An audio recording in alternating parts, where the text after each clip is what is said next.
Kinumpirma ni Navotas City Representative Toby Tiangco na mayroong natatanggap na allowance ang mga kongresista na aabot umano sa 1.5 million pesos tuwing Undas, Pasko at Semana Santa bilang parte ng operational expenses ng kani-kanilang distrito.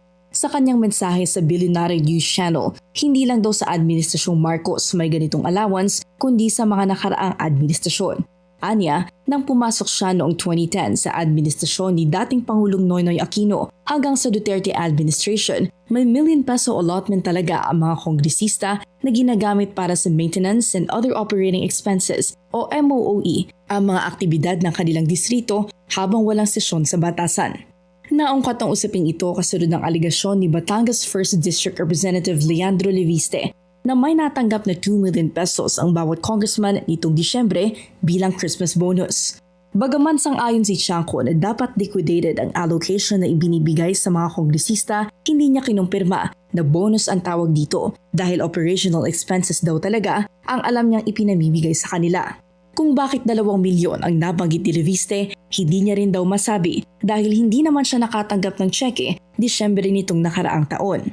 Bago mag-break ang Kongreso noong February 2025, hindi rin daw nakatanggap si Tiangco at ang ilan pang kongresista ng kanilang MOOE budget na sa tingin niya ay bunga ng hindi niya pagpirma sa impeachment complaint ng Kamara laban kay Vice President Sara Duterte.